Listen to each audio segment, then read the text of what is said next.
বিসমিল্লাহির রহমানির রহিম। প্রিয় দর্শক মণ্ডলী, সকলকে আবারও ধন্যবাদ জানাচ্ছি।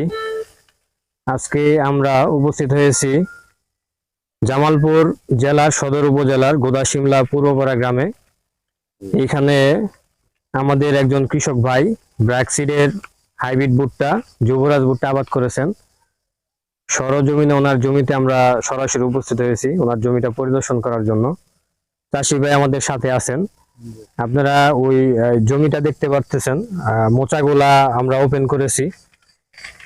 কালার এবং সাইজ খুবই সুন্দর, আকর্ষণীয়। পাশাপাশি ভুট্টা গাছের আরেকটা দিক যেটা যুবরাজের, আমি একটু ক্লোজলি যদি একটু দেখান, এই যে আপনার হচ্ছে যুবরাজ ভুট্টার সবগুলা গাছেতে এরকম 3 স্টেপে শিকড় থাকে। এই শিকড় গুলার কারণে আপনি যতই ঝড় বৃষ্টি হোক না কেন, ঝড় বাতাস হোক না কেন, আপনি কিন্তু এটা এই যে আপনার হেলবে না, পাশাপাশি এটা দুলবে। এই শিকড় গুলা মাটিটারে আঁকড়ায় ধরে রাখবে। এই কারণে যুবরাজ ভুট্টা আপনার ঝড় বাতাসে এটা সহজে হেলে পড়ে না। পাশাপাশি মোচাটা থাকে একদম মাঝামাঝি স্টেজে, যার কারণে আপনার হচ্ছে নিচে থাকলে হয়তো শিয়াল আক্রমণ করতে পারে, আবার বেশি উপরে থাকলে আপনার ঝড়ের কারণে, হালকা বাতাসের কারণে হেলে যায়। এই মাঝামাঝি থাকার কারণে এই যুবরাজ ভুট্টাটা আপনার হেলে যায় না। পাশাপাশি এর মোচাটা হচ্ছে অনেক বড় এবং কালারটা উজ্জ্বল কমলা বর্ণের, আকর্ষণীয় দেখতে। বাজারে এই কালারের জন্য এর বাজার মূল্য অনেক বেশি। পাশাপাশি এর আরেকটা দিক যেটা আমি একটু ভেঙে দেখাই, র্যাকিস যেটা ভিতরে আমরা বলি, এই র্যাকিসটা থাকে একদম চিকন, যার কারণে দানাগুলা হয় বড় বড়, পুষ্ট এবং ওজন বেশি হয়, এবং সর্বোপরি ফলন বেশি হয়। তো আমি এই মুহূর্তে আমাদের যে চাষি ভাই আছে ওনার কাছে শুনবো যে আসলে উনি যে যুবরাজ ভুট্টা এবছর নতুন আবাদ করেছেন, উনি কিরকম মনে করতেছেন।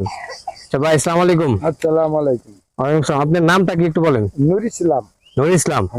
আপনি যুবরাজ ভুট্টা কতটুকু জমি আবাদ করছেন? 50%। 50%।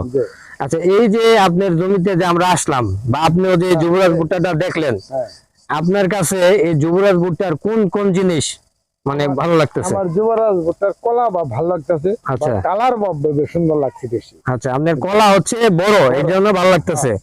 আর কালার হচ্ছে উজ্জ্বল কমলা বর্ণের, কালারটা ভালো লাগতেছে। কালার খুব ভালো। কালারের কারণে বাজারে কি দামটা একটু বেশি পাওয়া যায়? দানাও বড়। দানাও বড়। আচ্ছা, তাহলে আপনি এই যুবরাজ ভুট্টা আবাদ করার ফলে আপনি কি লাভবান হয়েছেন নাকি? আমি লাভবান। আচ্ছা, আপনার মতো যারা চাষি আছে, যারা ভুট্টা আবাদ করতে চায়, তাদের জন্য আপনি যদি একটু বলতেন যে যারা ভুট্টা আবাদ করে যুবরাজের কাছে কোনো দাম বিছুনের দাম একটু বেশি লাগবে, কিন্তু না এর কাছে কোনো ভুট্টা নাই। ভুট্টা নাই। আচ্ছা, সর্বোচ্চ ফলন হবে এটা? সর্বোচ্চ ফলন হবে। ঠিক মতো শীষ, আমি যদি আরো শীষ দিতে পারতাম তাহলে আরো একটু ভালো হইতো, আরো সরে হইতো। আচ্ছা, আপনি যে একটু অভাব পড়ছিল, পানি পাইছিলাম। আচ্ছা, যে ব্র্যাকের যে যুবরাজ আপনি আবাদ করছেন, পাশাপাশি আপনি শুনলাম যে ধানও আবাদ করছেন। যে ব্র্যাক ধান আবাদ করছি। আচ্ছা, ব্র্যাকের ধান আবাদ করছেন, কোন কোন জাত আবাদ করছেন? 89 আর 29। 89 আর 29 ব্র্যাকের আবাদ করছেন। আচ্ছা, আপনার এলাকায় ওটি কিরকম হয়েছে? আমার এলাকার আমার ধানের কাছে কোনো ধান নেই। ধান নাই, তার মানে ব্র্যাকের সকল ধরনের বীজ। আমরা যে কটা গৃহস্থ ব্র্যাক নিছি বন্ধ। আমি একটা ডিপ মেশিন চালাই। আচ্ছা, বড় মেশিন চালাই। আমার ডিপেতে আবাদ যা দেই, কিন্তু আমাদের কাছে কোনো ব্র্যাক বীজের কাছে কোনো বিছুন নাই। আচ্ছা, তার মানে হচ্ছে ব্র্যাকের যত প্রকার বীজ আছে সব বীজগুলা হাই কোয়ালিটি, ভালো এবং ফলনও বেশি। এর মধ্যে কোনো ডুপ্লিকেট নাই। আচ্ছা, ডুপ্লিকেট নাই, আসল বীজ পাওয়া যায়। মানে গুলো সব দিক দিয়ে ভালো। সব দিক দিয়ে ভালো। আচ্ছা, ধন্যবাদ চাষি ভাইকে ওনার মূল্যবান মতামত দেওয়ার জন্য।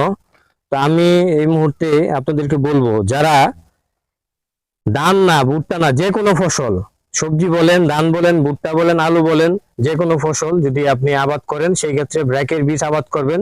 আশা করি অনেক লাভবান হবেন। পাশাপাশি আপনার দেখা দেখি আপনার এলাকায় এই ব্র্যাকের বীজ আরো সম্প্রসারণ হবে। এই বলে আজকের মতো বিদায় নিচ্ছি।